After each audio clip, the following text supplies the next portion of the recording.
तो आज नया चैप्टर स्टार्ट करने वाले हैं। चैप्टर का नाम है cell cycle and cell division. ठीक है, इससे पहले हमें सेल साइकिल खत्म, सेल चैप्टर खत्म हो चुका है। ठीक है, अब हम इसका डिवीजन पढ़ेंगे। ठीक है, सेल कैसे डिवाइड करता है उसके बारे में बताने वाले हैं। तो एक सेल थ्योरी दिया था स्वीडन और स्वान ने। ठीक है, सेल थ्योरी में क्या बताया था उसने? सेल थ्योरी में बताया था कि जो स्वीडन और स्वान और रुडोल्फ विर्चो तीनों वैज्ञानिक मिलकर दिया है। ठीक है, यहाँ पे हम बात करने वाले रुडोल्फ विर्चो के बारे में। ठीक है, तो रुडोल्फ विर्चो एक ऐसा साइंटिस्ट है जिन्होंने सेल थ्योरी को क्या किया था, पूरा किया था। ठीक है, उसने एक स्टेटमेंट दिया था ओमनिस सेलुला ई सेलुला। ठीक है, क्या दिया था? ओमनिस सेलुला ई सेलुला। इसका मतलब क्या था कि नए कोशिका का निर्माण पूर्व स्थित कोशिका से होता है। ठीक है, जो पहले से कोशिका मौजूद है उसी से क्या होता है, नया कोशिका बनता है। ठीक है, तो जो कोशिका जो पहले से मौजूद होता है ना, वही क्या होता है, डिवाइड करता है। ठीक है, क्या करेगा वो? डिवाइड करेगा, तब एक नया सेल बनेगा। ठीक है, तो ये सेल डिवीजन में क्या होगा, हम वही पढ़ेंगे सेल डिवाइड कैसे करता है। ठीक है, कौन कौन से फेज आता है उसमें वो पढ़ने वाले हैं सेल डिवीजन चैप्टर में। ठीक है, तो ये चैप्टर बहुत ही इंपॉर्टेंट है, तुम्हारे नीट एग्जाम में भी आ सकता है, बहुत ज्यादा क्वेश्चन आता है नीट एग्जाम में। ठीक है, क्योंकि मतलब 3-4 क्वेश्चन तो आता ही इस चैप्टर से, चैप्टर से, तो ये ध्यान पढ़ना है चैप्टर। पहला लाइन सवाल, the growth and reproduction of all organism depend on the division and क्या लिखा हुआ है, एलार्जमेंट ऑफ सेल्स। देखो जितना भी ऑर्गेनिजम्स है, ठीक है, उसमें ग्रोथ होता है कि नहीं होता? तुम जब छोटे से तुम बहुत बड़े हो गए। ठीक है, क्यों हो गए? क्वेश्चन आ रहा होगा दिमाग में। ठीक है, जब तुम्हारा हाथ कट जाता है, ठीक है, वहाँ पे मतलब तुम्हारा हाथ में कहीं पे कट जाएगा, फट जाएगा, फिर कुछ भी हो सकता है ना, चोट लग सकता है, तो वहाँ पे घाव हो जाता है। घाव फिर कुछ दिन के बाद क्या होता, खत्म हो जाता, मतलब भर जाता घाव। ऐसा क्यों भर जाता? ठीक है, हमारे ब्लड में कई प्रकार का सेल पाया जाता है। ठीक है, उससे आता कहाँ से? ठीक है, आरबीसी हो गया, डब्ल्यूबीसी हो गया, प्लेटलेट्स हो गया, कैसे बनता है? ठीक है, सब सेल डिवीजन से बनेगा। ठीक है, कैसे बनेगा? सेल डिवीजन से। ठीक है, नया सेल कहाँ से आता है? सेल जब डिवाइड होता है, ठीक है, मदर सेल से डॉटर सेल बनता है। ठीक है, मदर सेल डिवाइड करके डॉटर सेल बनाएगा। ठीक है, डॉटर सेल। तो यही लिखा हुआ है, जो रिप्रोडक्शन जो होता है ना, ग्रोथ एंड रिप्रोडक्शन, ग्रोथ हो गया और रिप्रोडक्शन ऑफ जनन हो गया। ठीक है, जो हमारा जो क्या होता है, विकास होता है, सिर्फ एक सेल से हुआ है, जिसका नाम है जाइगोट। क्या नाम है? जाइगोट। यानी कि एक स्पर्म हो गया और एक ओवा हो गया, दोनों फ्यूज होता है तो क्या बनता है, एक बड़ा सा सेल बनता है। ठीक है, ये तुम्हारा एन था, ये हैप्लॉइड का बनेगा डिप्लॉइड सेल। ठीक है, तो इस जाइगोट से हम इतना बड़ा शरीर हमारा बन गया। ठीक है, कैसे बना? डिवीजन से बना होगा ना। हाँ, सेल जब डिवाइड किया होगा तब बना होगा। जाइगोट से हम पूरा शरीर बन जाता, पूरा एक क्या बन जाता है, पूरा बॉडी बन जाता। ठीक है, सेल डिवीजन से बनता। यह बोल रहा है ग्रोथ भी होता है ना तुम्हारा, जब तुम बचपन से मतलब एक तुम पेड़ का एग्जांपल ले लो, एक बीज होता है, बीज से एक बड़ा पेड़ बन जाता है। कैसे बनता है? ग्रोथ से। ठीक है, ग्रोथ कैसे होता है? जब सेल डिवीजन होगा तब ना ग्रोथ होगा, सेल बढ़ेगा। ग्रोथ मतलब सेल बढ़ रहा है, उसमें सेल की संख्या क्या हो रही है, बढ़ रही है। ठीक है, और तुम्हारा हाथ में चोट लग जाता है, कट पड़ जाता है, वहां पे क्या होता है, सेल डिवीजन होता है, उसको भर देता है। ठीक है, सेल डिवीजन को समझ में आ गया ना, क्यों जरूरी है सेल डिवीजन? सेल डिवीजन है जरूरी है रिप्रोडक्शन के लिए, ग्रोथ के लिए, और कहीं पे टूटी फूटी कोशिकाओं की मरम्मत, मतलब अंग को मरम्मत करने के लिए। कोई अंग तुम्हारे खराब हो गया, कट गया, फट गया, उसके मरम्मत के लिए सेल डिवीजन बहुत ही जरूरी है। ठीक है, the mechanism of division and multiplication of cell together constitute cell reproduction. क्या होगा ये line? Mechanism of cell division and multiplication of cell together constitute क्या लिखा? Constitute and constitute cell reproduction. देखो सेल डिवीजन जो है ना, एक मैकेनिज्म पर आधारित है। ठीक है, किस पर आधारित है?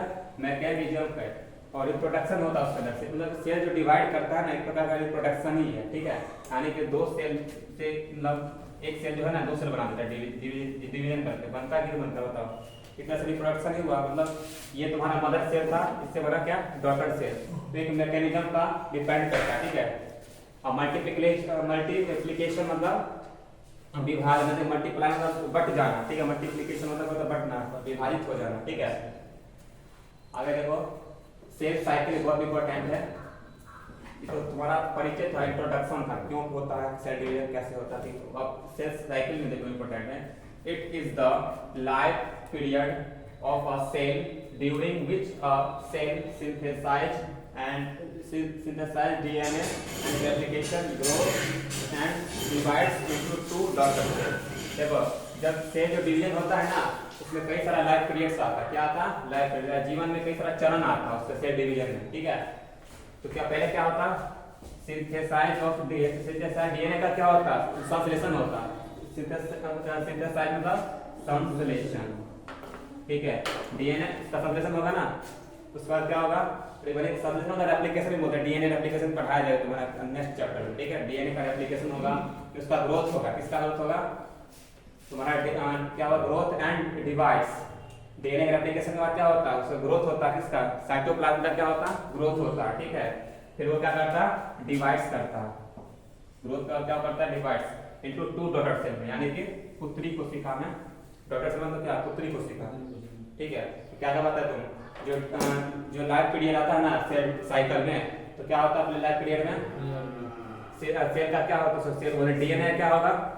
हाँ, डीएनए का रेप्लिकेशन होगा, सिंथेसाइज होगा, यानी कि डीएनए संश्लेषण होगा, उसका रेप्लिकेशन उसको बोल सकते हैं, ठीक है। इसका ग्रोथ होगा उसका सेल का, और फिर क्या करेगा? डिवाइड करेगा, ठीक है। पहले क्या हुआ? पहले तो डीएनए का रेप्लिकेशन हुआ, फिर उसका ग्रोथ हुआ, फिर क्या हुआ? डिवाइड किया, अब दो डॉटर सेल बन गया, ठीक है। नेक्स्ट पॉइंट देखो, सेल ग्रोथ यानी साइटोप्लाज्मिक इंक्रीज। सेल ग्रोथ कहने का मतलब क्या है? यानी कि उसका साइटोप्लाज्म जो है ना बड़ा हो गया, बढ़ना, ठीक है। देखो एक छोटा सेल है, ठीक है, इसमें क्या होगा? साइटोप्लाज्म। क्या होगा इसके अंदर? साइटोप्लाज्म होगा, ठीक है। अब ये सेल जब बढ़ेगा, इसका अंदर क्या होगा? साइटोप्लाज्म बढ़ रहा है इसका अंदर, ठीक है। साइटोप्लाज्म है तो सेल बढ़ेगा, हाँ। यानी साइटोप्लाज्म क्या हुआ? यहाँ पे साइटोप्लाज्म जो है ना, यहाँ पे क्या हुआ? इंक्रीज हुआ, बढ़ा। सेल का सेल ग्रोथ मतलब cytoplasmic increase is a continuous process, but DNA synthesis occurs only at a specific stage। जो साइटोप्लाज्मिक ग्रोथ जो होता है ना, यानी कि कोशिका द्रव का जो बढ़ना होता है ना, वो लगातार चलता रहता है, लगातार चलता रहता है। लेकिन एक स्पेसिफिक स्टेज में आके किसका डिवीजन होता है? डीएनए का। डीएनए का रेप्लिकेशन होता है इसमें एक स्पेसिफिक स्टेज में होता है, ठीक है। लेकिन जो साइटोप्लाज्म जो है वो हमेशा बढ़ता रहता है, याद रखना तुमको, ठीक है। जब से सेल डॉटर सेल बन जाता है, तब से उसका साइटोप्लाज्म बढ़ता जाएगा, बढ़ता जाएगा, बढ़ता जाएगा, लेकिन डीएनए नहीं बढ़ेगा। डीएनए डिवीजन टाइम में ही एक स्पेसिफिक टाइम आता है, स्टेज आता है, उसी टाइम पे वो बढ़ता है। कौन सा स्टेज आता है? बढ़ने वाले आगे आएगा, ठीक है। तो duration of cell cycle varies in each organism and each cell type. देखो सेल डिवीजन का ना सभी ऑर्गेनिज्म में अलग अलग टाइम होता है, ठीक है। यहाँ पे दो एग्जांपल दिया गया है। यहाँ पे एक तो यूकेरियोटिक सेल के बारे में बताया गया, यूकेरियोटिक सेल का एग्जांपल दिया गया है ह्यूमन सेल के बारे में, ठीक है। हमारा सेल कौन सा? यूकेरियोटिक सेल है, ठीक है। यूकेरियोटिक सेल जो है ना, ये 24 आवर में, कितने में? हाँ, इसका जो ड्यूरेशन होता है डिवीजन का, सेल डिवीजन कितना होता है? 24 आवर, यानी कि 24 घंटा में ये डिवाइड करता है, ठीक है। यानी कि इसके डिवीजन में 24 घंटा लगता है। और ईस्ट क्या एक सूक्ष्म जीव है, ठीक है। ये ईस्ट जो है, इसके डिवीजन में कितना टाइम लगता है? 90 मिनट। कितना टाइम लगेगा? 90 मिनट। और यूकेरियोटिक से एग्जांपल ह्यूमन से बात की जा रही है तो 24 घंटा, ठीक है। क्लियर है? या मतलब कोई प्रॉब्लम तो नहीं है? बताओ तो। अब हम देखने वाले हैं फेज ऑफ सेल साइकिल, ठीक है। यानी सेल साइकिल का जो फेज आएगा ना, उसके बारे में देखने वाले हैं। तो यहाँ पे जो सेल साइकिल बनाया गया, क्या बोले तो सेल साइकिल का फेज दो होता है। एक होता है इंटरफेज हो गया, ठीक है। सेकंड क्या है? M phase. तो इंटरफेज जो होता है ना, ये 95% होता है, ठीक है। 95% क्या होता है? इंटरफेज ही होता है, और सिर्फ 5% होता है तुम्हारा एम फेज, ठीक है। तुम देख सकते हो यहाँ पे G1 होता है, इंटरफेज में क्या होता है? G1 S G2, ठीक है। और बीटा फेज में होता है प्रोफेज, मेटाफेज, एनाफेज, टेलोफेज। इस तरह से चलता है यहाँ, ठीक है। Prophase, metaphase, anaphase, telophase, cytokinesis होगा। फिर यहाँ G1 S G2 prophase, metaphase, anaphase, telophase, cytokinesis ऐसा होता है, ठीक है। तो यहाँ पे लिखा हुआ इंटरफेज। इसको हम एक और नाम से बुलाते हैं, इसको बोलते हैं रेस्टिंग फेज बुलाते हैं। क्यों बुलाते हैं? आगे हम देखने वाले डिटेल में पढ़ेंगे। इस चैप्टर में तुम्हें इसी फेज के बारे में पढ़ना है तुम्हें। तो इंटरफेज क्या हो गया, इसको हम रेस्टिंग फेज भी क्या कहते हैं। तो ये तुम्हारा कितना होता है ए बी सी, यानी कि तुम्हारा हो गया G1 फेज, यानी कि गैप 1 फेज को बोलेगा, फुल फॉर्म हो गया गैप 1। G1 का गैप फुल क्या हुआ गैप 1। ये एक और नाम दे देते हैं इसको, बोलते हैं एंटी फेज भी बोलते हैं इसका, ठीक है। एस का यानी कि सिंथेटिक फेज, क्या बोलते हैं इसको, एस फेज को सिंथेटिक फेज बोलते हैं। G2 फेज को बोलते हैं गैप 2 फेज, ठीक है। G2 का हो गया, G का मतलब होता है गैप 2 फेज, ठीक है। G1 S G2 क्रम पूछता एग्जाम में, नीट एग्जाम में बताने जब कितना पूछ दिया गया है क्रम। G1 के बाद होता है S, इसका होता है G2, फिर होता है M। ये जो क्रम है ना कई बार पूछा गया है, जितना तुम स्टार मारना चाहोगे इसके ऊपर तुम लगा सकते हो। लिख लो स्टार करके लिख लो, ठीक है। और M फेज हो गया, मतलब बता दी ना, इंटरफेज होता है 90, कितना होता है 95%, ठीक है। यानी कि हम मान लो एग्जांपल है यूकैरियोटिक सेल, ह्यूमन सेल के बारे में बात की जा रही है यहाँ पे। तो मान लो 24 घंटा होता है इसका, 24 आवर बताए ना। हाँ, यानी कि सेल डिवीजन का जो ड्यूरेशन है 24 आवर है ह्यूमन सेल के, यानी कि यूकैरियोटिक सेल के बारे में बात की जा रही है। तो 24 आवर्स में तो बताओ, यानी कि 23 आवर जो होगा ना वो इंटरफेज ही होगा, सिर्फ एक आवर होगा वो होगा एम फेज, मेटाफेज, ठीक है। आगे देखो, मेटाफेज में तुम्हारा होता है जिसको माइटोसिस फेज कहते हैं। क्या कहते हैं, माइटोसिस, म्यूसिस जानते हो, समसूत्री के नाम सुने हो। तो माइटोसिस होता है समसूत्री। हाँ, तुम हिंदी मत याद रखना, अंग्रेजी याद रखो। तो क्या बोलते हो, एम फेज माइटोसिस फेज बोलते हैं इसको। ये मान कितना होता है 5% होता है, ठीक है। ये होगा एम फेज का पार्ट है, कई सारे चरण है, कई सारे स्टेप है। प्रोफेज हो गया पहला, उसका आता है मेटाफेज, ऐसे उल्टा पुल्टा मत बोलना है, क्रम में बोलना है। प्रोफेज के बाद होगा मेटाफेज, मेटाफेज के बाद होगा एनाफेज, एनाफेज के बाद होता है टीलोफेज, टीलोफेज के बाद होता है साइटोकाइनेसिस, ठीक है। तो ये जो चैप्टर है, इस चैप्टर में इसी चीज के बारे में पढ़ना है जो फेज बताया गया है। इंटरफेज पहले इंटरफेज पढ़ेंगे, ठीक है। इंटरफेज में तुम्हारा G1 S G2 के बारे में पढ़ाया जाएगा, उसके बाद एम फेज पढ़ाया जाएगा, prophase, metaphase, anaphase, telophase, cytokinesis, ठीक है।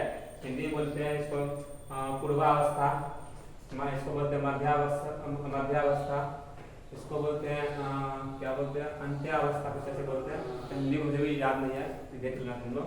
तो तुम्हें हिंदी याद नहीं करना, इंग्लिश याद करना, ठीक है। तुम्हारा एग्जाम इंग्लिश में नहीं आएगा, ठीक है।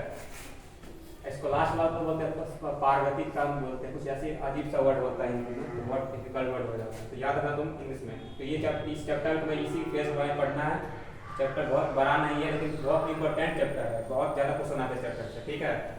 तो ये फेज में याद रखना अपने टिक पे, ठीक है। यानी कि तुम्हें आधे दिन में कोई पूछे ना, तो वो पूछे कोई इंटरफेज में कौन कौन सा स्टेप आता है, कौन कौन सा स्टेज आता है, क्या बताओगे G1 S G2, ठीक है। और एम फेज में तो prophase, metaphase, anaphase, telophase, cytokinesis, यानी कि 5 1 2 3 4 5 याद होना चाहिए। और एक बहुत इंपॉर्टेंट यहाँ पे G0 फेज है। ये G0 फेज होता क्या, देखो सुनिए ना, PM80 एक ट्रिक्स बना दीजिए। क्या, अच्छा ट्रिक बनाना है, PM80 न्यूमोनिक्स बोल रहे हैं ना। हाँ, PM80 बढ़िया रहेगा याद करने। ट्रिक तो सॉल्यूशन बहुत इजी है। इसका ट्रिक्स PM, जैसे PMT एग्जाम में होता था, PM80 हाँ, उसको याद हो गया तुरंत।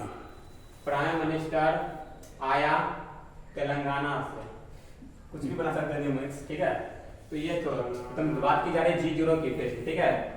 तुम लोग सोचो दिमाग से, तो थोड़ा कॉमन सेंस यूज करो। जब तुम बचपन से बड़ा होते होते एक हाइट पर पहुंचने के बाद तुम्हारा हाइट रुक क्यों जाता है, लेकिन पेड़ पौधा जैसे रुकता नहीं, जीवन भर तो उसका बढ़ता रहता होता है ना इस तरह से। तो ऐसा क्यों होता है, क्योंकि हमारे जो होता है ना सेल, वो एक स्टेज पे आके वो G0 फेज में चला जाता है, ठीक है। इसमें चला जाता है G0 फेज। इस फेज में सेल डिवीजन नहीं करता, मतलब वहाँ पे रुक जाता है, वहाँ पे हाँ स्थिर हो जाता है। जब जरूरत पड़ेगा फिर यहाँ से निकलेगा, फिर जाएगा G1 से GS में, फिर GS में बोले G1 से फिर S में, S से फिर G2 में, ठीक है। जब इसको डिवीजन नहीं करना होता ना, तब चला जाता G0 फेज में जाके बैठ जाता है, ठीक है। जब मान तुम्हें अभी तुम्हारा हाइट रुक गया, मतलब हमारा हाइट रुक गया, ठीक है। अब हमारे अंदर सेल जो हो गया यहाँ पहुँच गया G0 में। जब हमारे कहीं पर चोट लग जाएगा, कट जाएगा ना, तो फिर यहाँ से निकलेगा, फिर दोहराएगा ये चरण, ठीक है। इसके बाद सेल डिवीजन होगा, वहाँ पे हमारा घाव भर जाएगा, ठीक है। समझ में आया G0 फेज क्या है। G0 फेज यानी कि इसमें जो सेल होता है वो डिवीजन नहीं कर, आगे नहीं बढ़ पाता, यहाँ पे चला जाता तो वहाँ आके आराम रुक जाता है। ठीक है, क्लियर है? उसके बारे में डिटेल में बताया जाए, कोई दिक्कत नहीं है। अभी बस इंट्रोडक्शन देखे चैप्टर का, पढ़ना कैसे है, क्या पढ़ना है चैप्टर का। ठीक है, तो तुम यहाँ इस फेस तुम ध्यान रखना, 2-3 बार तुम एक बार पढ़ के आना पड़े। ठीक है, चलिए सर इतना नहीं।